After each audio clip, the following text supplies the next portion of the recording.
കൊല്ലം പോരുവഴി പഞ്ചായത്തിൽ ആകെ കൺഫ്യൂഷനാണ്. ഒരു വാർഡിൽ UDF-ന് വേണ്ടി 2 സ്ഥാനാർത്ഥികളാണ് ഇവിടെ മത്സരരംഗത്തുള്ളത്. 2 സ്ഥാനാർത്ഥികളും ചുവരെഴുത്തും വീട് കയറലും ഒക്കെ തുടങ്ങിയതോടെ വോട്ടർമാർക്കും ആകെ കൺഫ്യൂഷനാണ്. വോട്ടർമാരുടെ കൺഫ്യൂഷൻ തീർക്കാൻ നേതാക്കൾക്കൊട്ട് കഴിയുന്നുമില്ല. കഴിഞ്ഞ തവണ ഒരു രാഷ്ട്രീയ പാർട്ടിക്കും വ്യക്തമായ ഭൂരിപക്ഷം ഉണ്ടാകാതിരുന്ന പോരുവഴി പഞ്ചായത്തിലെ 4-ാം വാർഡിലാണ് UDF സ്ഥാനാർത്ഥികളെന്ന് അവകാശപ്പെട്ട് 2 പേർ രംഗത്തിറങ്ങിയിരിക്കുന്നത്. UDF-ൽ നിന്ന് കോൺഗ്രസുകാരനായ സ്റ്റാലിനി അലക്സും JSS-ൽ നിന്ന് സന്തോഷ് കുമാറുമാണ് ഒരേ വാർഡിലേക്ക് ഒരുമിച്ച് മത്സരിക്കുന്നത്.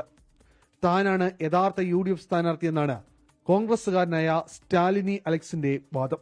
UDF അംഗീകരിച്ച കോൺഗ്രസ് അംഗീകരിച്ച സ്ഥാനാർത്ഥി ഞാനാണ്. നിലവിൽ കോൺഗ്രസിന്റെ ബ്ലോക്ക് ജനറൽ സെക്രട്ടറിയാണ്.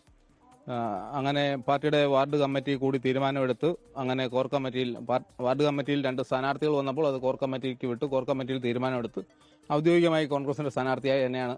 ജനവും പാർട്ടിയും തനിക്കൊപ്പമാണ്. 3 തവണ മത്സരിച്ച സ്റ്റാൻലി അലക്സിന് കോൺഗ്രസ് റിബൽ സ്ഥാനാർത്ഥികൾ കാരണം ഇതുവരെ വിജയിക്കാനായിട്ടില്ല.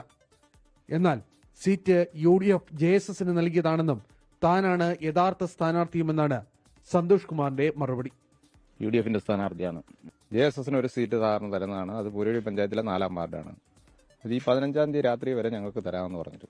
UDF എന്ന് പറയുമ്പം ഇന്ത്യൻ നാഷണൽ കോൺഗ്രസിന്റെ മാത്രമല്ലല്ലോ, അതിൽ ചേരുന്ന ഘടകകക്ഷികളുടെ മൊത്തം വകയാണ്.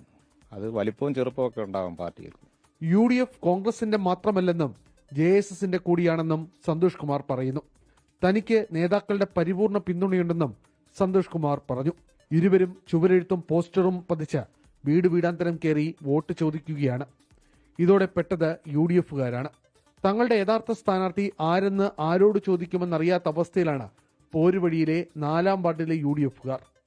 അരുൺ രാജ്, 24 കൊല്ലം. ലോകത്തെവിടെയായാലും ഏത് സമയത്തും 24 വാർത്തകളും ഓഗ്മെന്റഡ് റിയാലിറ്റി പാക്കേജുകളും എക്സ്പ്ലെയിനറുകളും വിശദമായി കാണാൻ ഞങ്ങളുടെ YouTube ചാനൽ നിങ്ങൾക്ക് സബ്സ്ക്രൈബ് ചെയ്യാം.